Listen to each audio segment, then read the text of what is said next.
उदयपुर में शनिवार को बीजेपी सहकारिता प्रकोष्ठ की प्रदेश कार्य समिति कार्यशाला का आयोजन किया गया। इस मौके पर सहकारिता प्रकोष्ठ से जुड़े पदाधिकारी और कार्यकर्ता मौजूद रहे। कार्यक्रम के समापन सत्र में बीजेपी के प्रदेश अध्यक्ष सतीश पूनिया भी शामिल हुए और सहकारिता प्रकोष्ठ के कार्यकर्ताओं को संबोधित भी किया। इसके बाद मीडिया से मुखातिब होते हुए सतीश पूनिया ने प्रदेश सरकार को जमकर निशाने पर लिया, तो वही संत विजयदास के आत्मदाह के मामले में भी सरकार को घेरने की कोशिश की।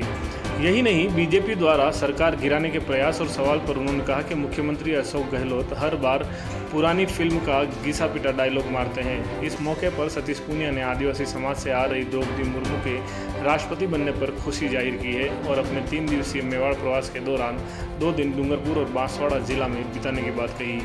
पूनिया कल बांसवाड़ा के त्रिपुरा सुंदरी से पैदल यात्रा में शामिल होंगे और यह पैदल यात्रा 25 जुलाई को बेणेश्वर धाम में समाप्त होगी। इस दौरान राष्ट्रपति द्रौपदी मुर्मू का शपथ ग्रहण समारोह भी पूनिया आदिवासी समाज के लोगों के बीच में बैठकर देखेंगे।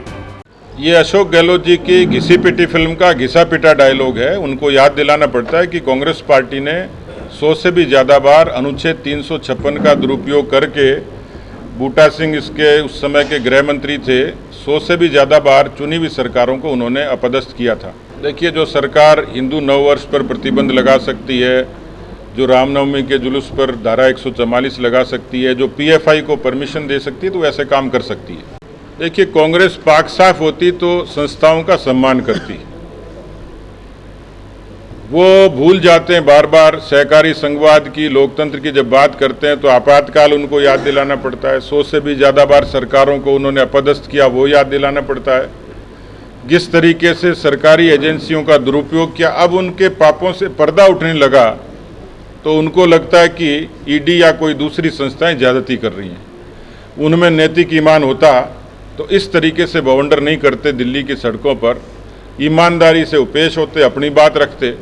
लेकिन ऐसा लगता है कि चोर की दाढ़ी में तिनका है कि आपराधिक घटनाएं होती हैं और हर घटना के पीछे, वो चाहे कम्युनल किस्म की घटना हो या अपराध की घटना हो, साइबर क्राइम हो, लव जिहाद हो, लैंड जिहाद हो, मेवात अब महफूज नहीं रहा। और दुर्भाग्य है कि कांग्रेस की जब सरकार आती है तो वहाँ अपराधी शरण भी लेते हैं और वहाँ से अपराध भी करते हैं। तो ग्रंथी जी के बाल काटने की घटना उन अपराधियों की इस किस्म की कारिस्तानी की ओर इशारा करती है।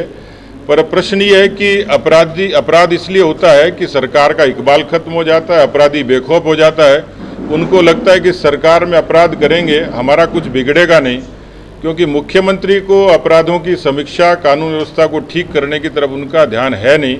और इसलिए राजस्थान अपराधियों की शरणस्थली भी है, राजस्थान अपराधियों की राजधानी भी है। राजस्थान में अपराधियों को विश्वास है कि यहाँ कुछ भी करेंगे बिगड़ेगा नहीं। आम जनता इससे त्रस्त जरूर है।